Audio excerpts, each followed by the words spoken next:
আত্মশুদ্ধির মাস পবিত্র এ রমজান মাস। রোজা এমন একটি ইবাদত যা অন্য সকল ইবাদতের চেয়ে ভিন্ন। আত্মশুদ্ধির জন্য রোজা অত্যন্ত গুরুত্বপূর্ণ। ইসলামের খুঁটি ৫টি, তার মধ্যে রোজা হলো তৃতীয়। রমজান মাসের ৩০ দিনের রোজার ৩০টি ফজিলত রয়েছে। আজ আমরা জানব ১২তম রোজার ফজিলত ও দোয়া।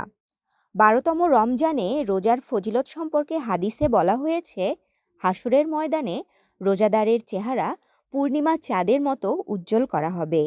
১২তম রমজানের দোয়া।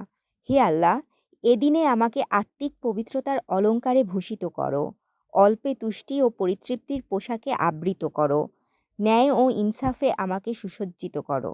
তোমার পবিত্রতার উসিলায় আমাকে ভীতিকর সব কিছু থেকে নিরাপদে রাখো। হে খোদা, ভীরুদের রক্ষাকারী। এ পবিত্র রমজান মাসে আমরা নিজেদের ইবাদত ও বন্দেগীর মাধ্যমে আল্লাহর সন্তুষ্টি অর্জন করতে পারি এবং আমাদের আত্মার পরিশুদ্ধি করতে পারি। আমিন। তাশরিফা তৃষা, তরঙ্গ টিভি।